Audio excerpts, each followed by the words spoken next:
It's January 1st, so it's New Year's Day.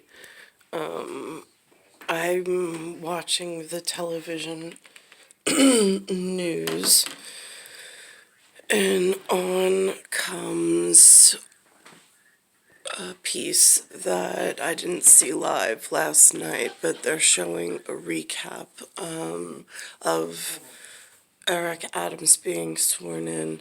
I thought it was an interesting arrangement of people at his swearing in. It's a very scary day for myself anyway, feeling very alone in New York without anyone at franchise level or surrounding large group monitoring, really fully grasping the totality and seriousness of what's going on in the city. This is happening at a time where, if you look at the ratio scale of hiring for city agencies and state agencies, Department of Corrections is filling up with a large number of, like, the court officers, large number of them. The ratios are off. Department of Transportation, a lot of the citywide services. It's not an equal opportunity. It's not an equal employment employer any longer. It is starting to fill up and purposely be non-diversified and filling up an oversupply. And then it's, how are so many? I mean, it almost feels like, when I sit back and I think about it, it's almost like there's some kind of back-end contract with foreign whatever that they're purposely making sure that they have places to deploy and send people. I mean, it's so intricate, and it is so scary. And I don't see anybody talking about it in the forefront or even being concerned about it.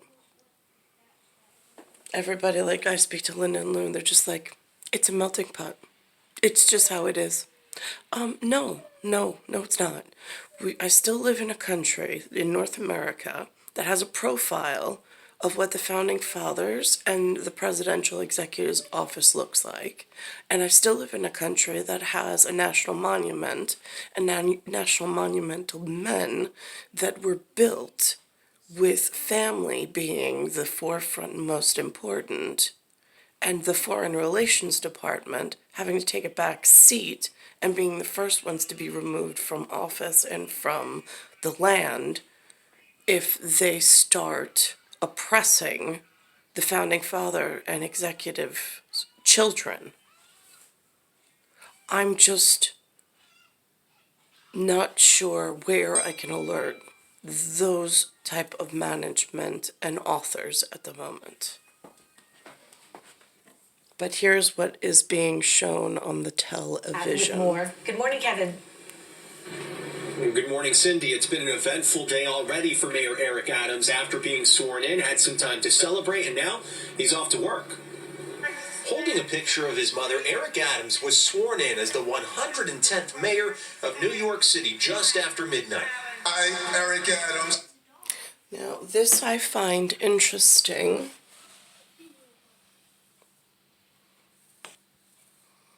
This has a very Asian flavor to its traditional garb, yet this is Eric Adams over here with his suit, very nicely dressed. Neither, and then this is the person swearing him in. Again, all really confusing considering it's the city of New York. This looks to me like a destabilization ceremony. Where in the world do you go to alert the authorities that somebody has moved into your city and is trying to destabilize it by looking legitimate? Is there a place for that? Adams, Do solemnly swear do solemnly swear The mayor will take over a city that's still dealing with an ongoing pandemic. This week, he laid out his COVID plan for the winter, hoping to keep businesses and schools open while battling the ongoing spread of the Omicron variant. Soon after taking the oath of office, he talked about COVID on ABC. this pandemic has not only impacted us physically but emotionally, and I want to really encourage people in this city to just to find that inner peace. No matter what we're going through, we have been through tragedies before. This is a resilient city and a resilient country, and I want to bring that energy. Adams takes over for now former Mayor Bill de Blasio, who in his last act helped drop the ball in Times Square while dancing on stage with his wife, Shirley McCray. But he wasn't the only one celebrating. Adams, surrounded by friends and family, was up well into the morning. If you hang out with the boys, you got to get up with the men. I'll be up early in the morning working for the city of New York. And true to his word, he was up early this morning, took the subway here to City Hall. Once he got here, he had quite... So it is star 1978, star 8378, Nicole Cattaruzza. I'm in Bayside Station, Bayside, New York, 11361. It is extremely warm for this time of year. We've got rain, and the skies are still this gray-white color where you can't even really see the clouds. There's like, it's just this ominous, like, it's just this bright, weird light coming from outside that when you walk out there, it's like living inside a fluorescent tube. So all of this is going on at the same time. The other thing is that for me, mobility and locomotion of the personal human anatomy is difficult.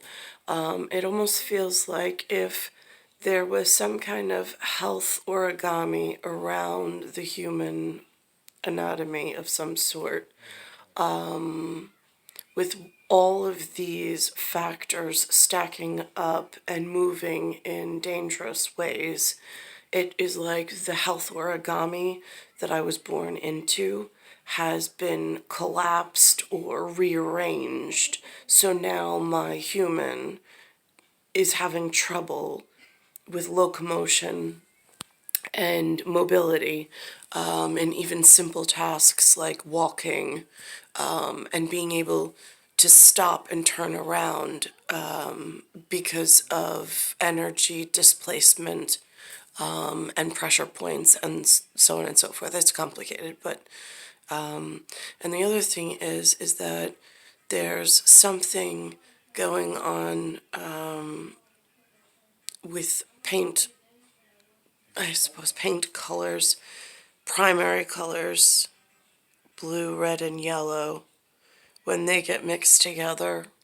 Yesterday, Nooch was mixing some together to make his painting, and sometimes you get a brown when you mix blue, red, and yellow together.